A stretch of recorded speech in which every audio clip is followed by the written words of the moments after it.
To optimize communication and minimize conflict within an organization, understanding people's behavioral styles can oftentimes be a missing link. Hey, welcome back to Legacy Builder Podcast. I'm Jared Holt, and today with us is Al Bennett, a business planning consultant at Ascent Financial. And today we're going to be talking about the behavioral styles within an organization, understanding our own and the importance of those around us. So with that, Al, why is it such an important topic to you?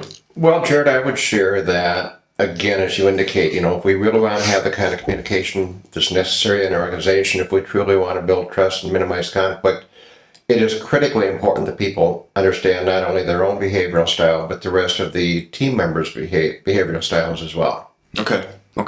And, there's a lot of different assessments out there. We use the DISC behavioral assessment at Ascent. It's worked well for our clients. And when you start thinking about a behavioral assessment, what are some of the factors that can go into an assessment? Well, I think the reason I lean toward the DISC, Jared, is number one, it's really pretty basic. It's pretty simple. It's easy to teach. It's easy for folks to understand.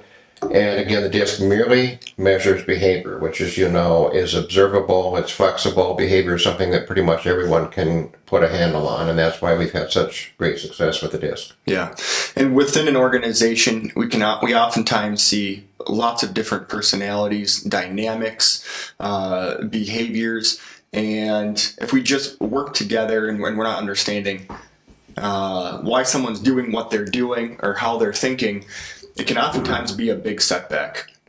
And within a DISC, there are different characteristics. There are different behaviors. And we've seen that it can be broken down really into four different quadrants. Can you walk us through those quadrants and how they look? Sure. And let's start really with, thinking of it again as those, 4 or 5 pieces that you talk about. And I want to premise it with there is no good or bad style. We are all, as God created us, again, we're all perfect. We just all have different tendencies when it comes to behavior. So it really starts with 2 divisions. And the first one I would draw to your attention is the vertical axis here. And if we just, took the difference going vertically between the DC and the IS on the pie chart, and divide it left to right. And what I would say there is, if you find yourself to be kind of more warm and inviting and attracted to people, you belong on the right-hand side. If you're someone more this bottom line and has an attachment to numbers and more analytical, you're probably going to fall on the left.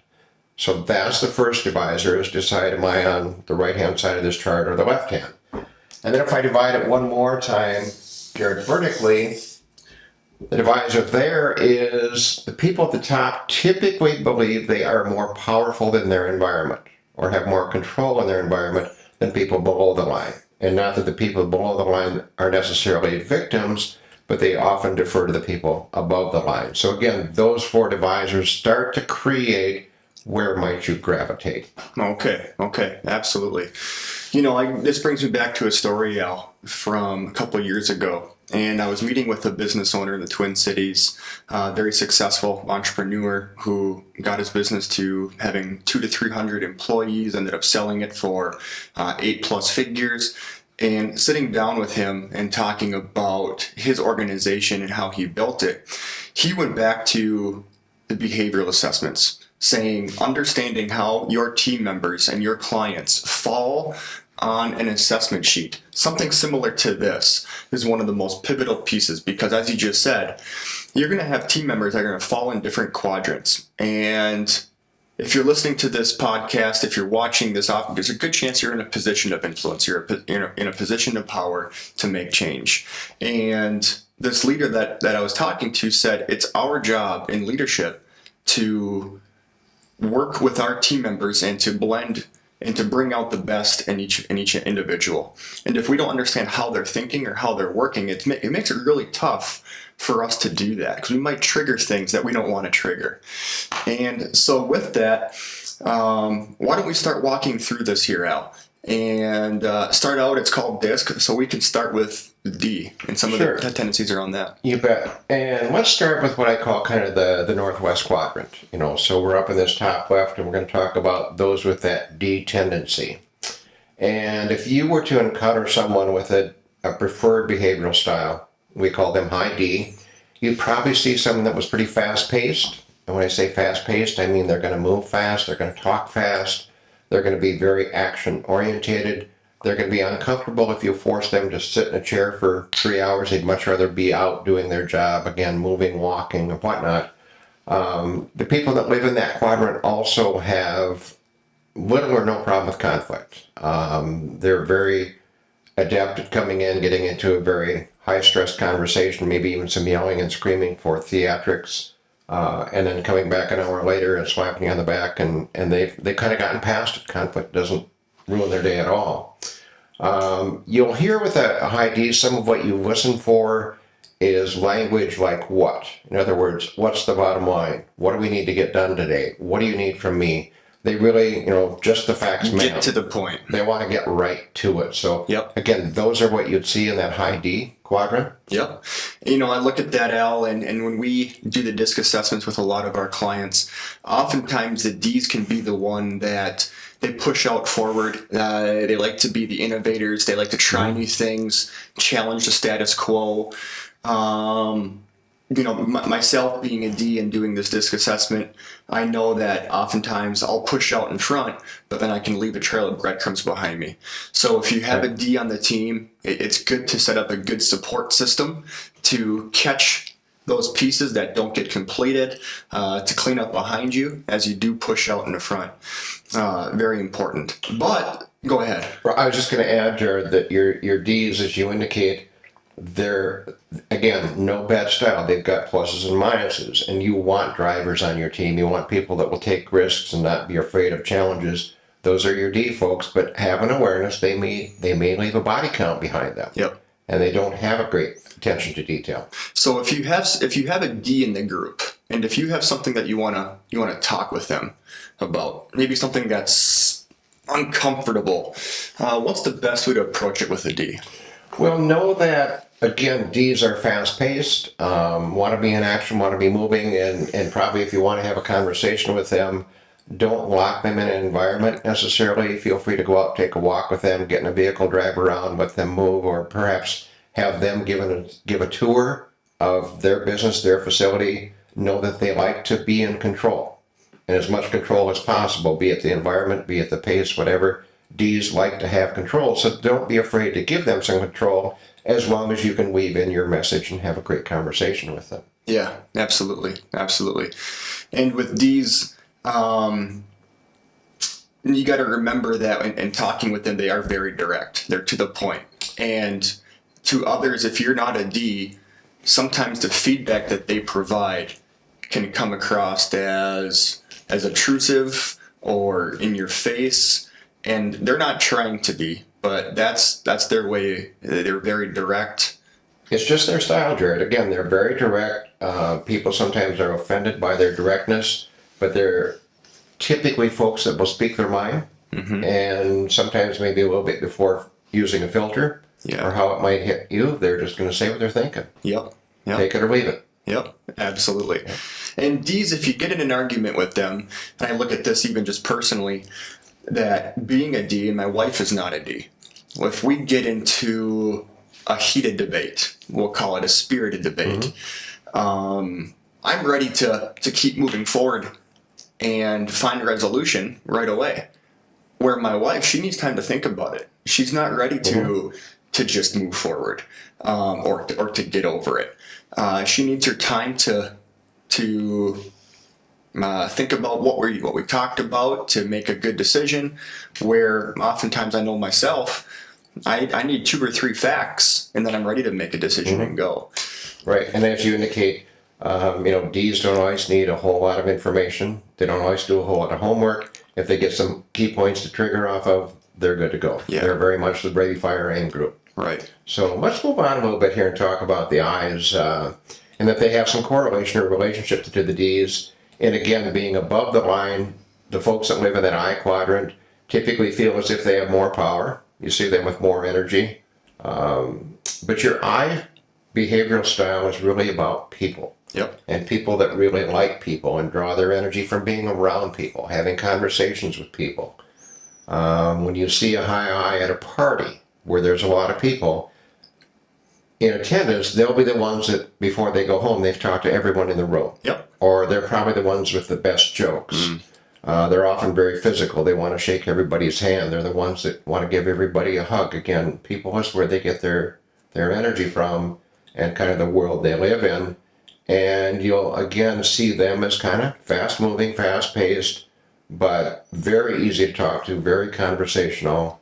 Some of the challenges with your I folks is some people are put off by the fact that if you're in a debate with them or conversation with them and they're processing, that they will honestly, literally, mentally process with their mouth moving. Yep. You know, they'll be thinking about an idea, and let's see, after I leave this meeting, I have to stop and get gas, and on the way home, I'm going to get a gallon of milk, and oh, that's right, I'm supposed to bring eggs home too. And it's just their brain working, but it all comes out of their mouth, and sometimes without a filter. Absolutely. So if you have an eye on your team, if you report to an eye, or if an employee of yours is an eye, what are some best practices, Al, in remembering to work with them? Well, know that, again, they're going to want to tell a story very oftentimes. Or when they talk about, here's what I did last weekend, be prepared that they're going to want to talk about others or about people. That's critically important to them. And it would do you well to have some patience and listen to that story. Maybe even ask them some questions about that, or, you know, find out how that relationship is important to them. Yep. You know, get some of that information from them, and you'll find if you kind of gravitate toward their quadrant, they'll warm up to you faster than probably anyone else. Absolutely. And, you know, as I look at that and I look at our company, Al, that every single one of us on our team has had a DISC assessment completed. And as you learn to use the DISC within an organization, I know that personally, if I am calling a team member of ours who is an I make sure I leave time at the beginning of the conversation to ask them how their weekend was, how the kids are doing, how the family is. Might maybe talk about sports for a little bit, because that extra connection is very important to eyes.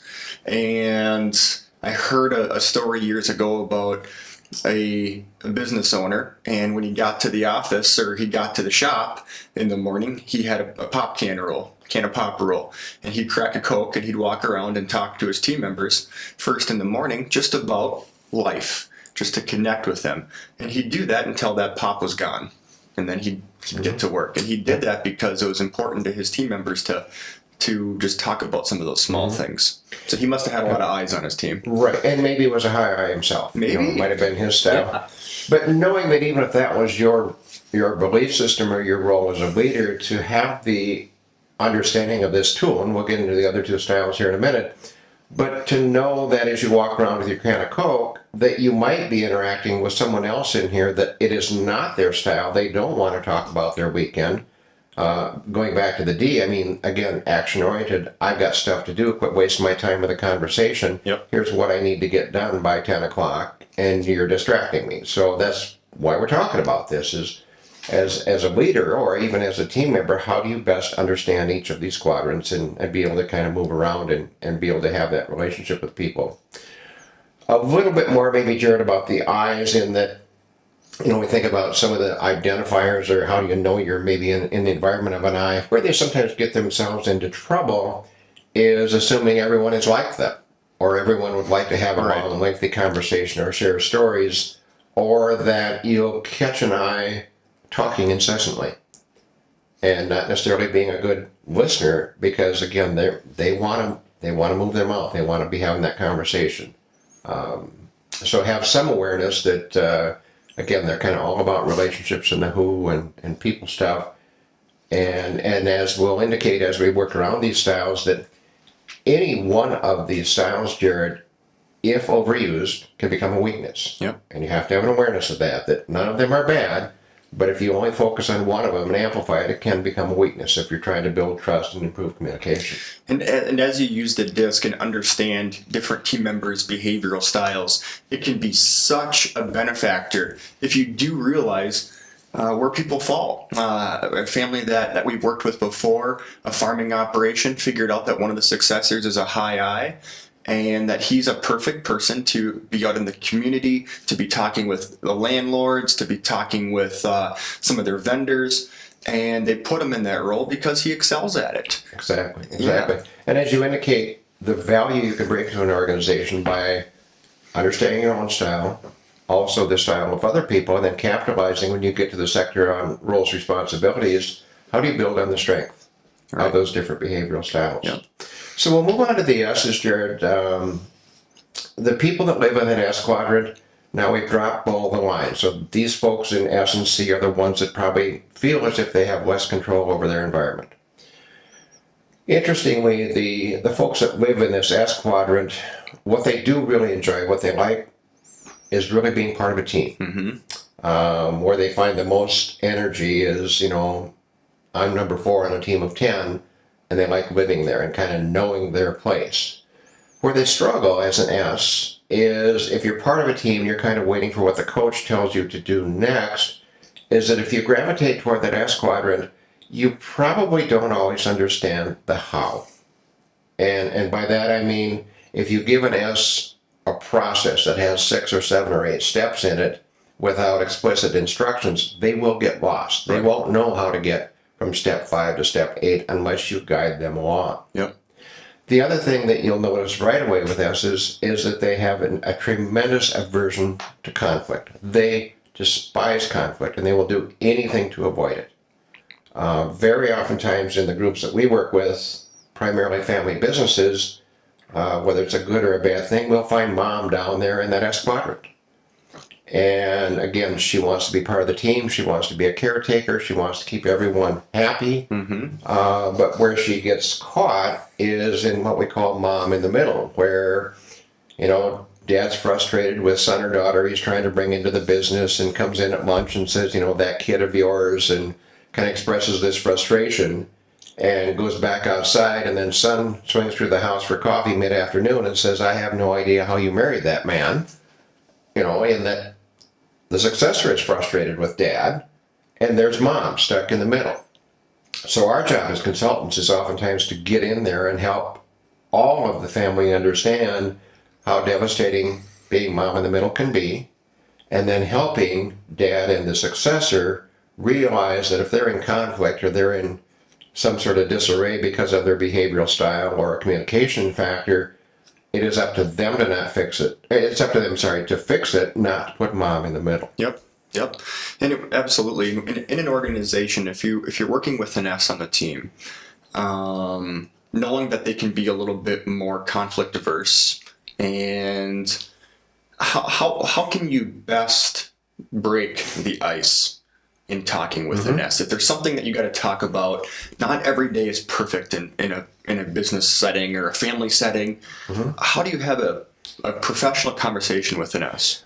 I think what I've had the most success with, as I think of an S, Jared, is that again, if they have this aversion to conflict, know that they move a bit slower than some of, especially the D's, where you really gain a lot of traction with an S is your willingness to listen. And by that I mean be extremely patient with them. Slow down your pace of conversation with them. Ask them really, really good questions. And ones that don't kind of upset them or, cause them any type of conflict or anxiety whatsoever. So simple things about, you could ask an S, how did you meet your spouse? Or tell me about the history of your business. Or talk to me about your family. Those types of things that are really kind of really wide open questions that let them tell a story at their pace in their language. Yeah. And when you said that S's move slower, to elaborate on that, S's they're oftentimes, I view them as the glue to an organization. They can be the backbone to an organization.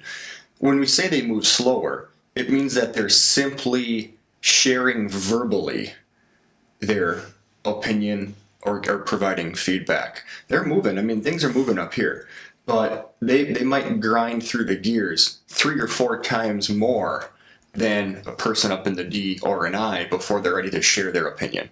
Exactly. The good things about, when you talk about the team and having a well-balanced team, if you've got some S's on your team, those are the folks that are kind of waiting for direction or really want to see what the vision is overall for the business. And once you help them understand what that is, or tell them again how to get from step 4 to 5 to 6, they're in the front of the line. Yep. They really want to support the vision. They want to be part of, what your mission is, and they want to be part of the team, and they want the team to be successful. Right.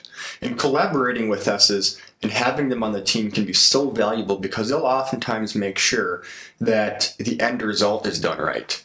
They might not be the one to pioneer it, to push forward or break through, but they will be the ones to make it polished, to make sure that all the pieces are put in place correctly, and to really fill in all the cracks. And without some of the S's, you can have an unfinished product in any setting in business. Yeah, absolutely. Yeah.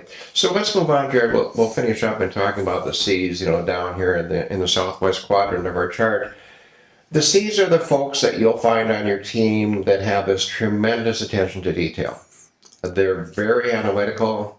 Again, they are below the line, so they have the sense of less power in their environment, but where they find their power is in data and in information.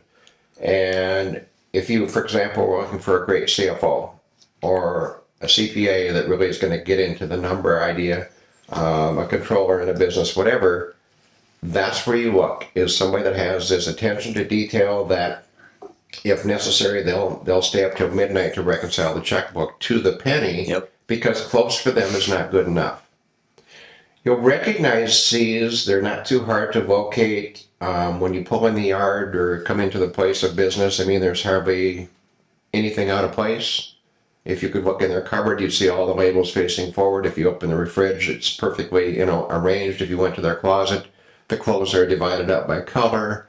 Dirt doesn't stick to their vehicle, so it seems. You go out in the shop and everything, again, is in perfect order, no messes anywhere. They like things perfect. They like to be neat, and they like things to look nice. Right. You'll see it in their dress.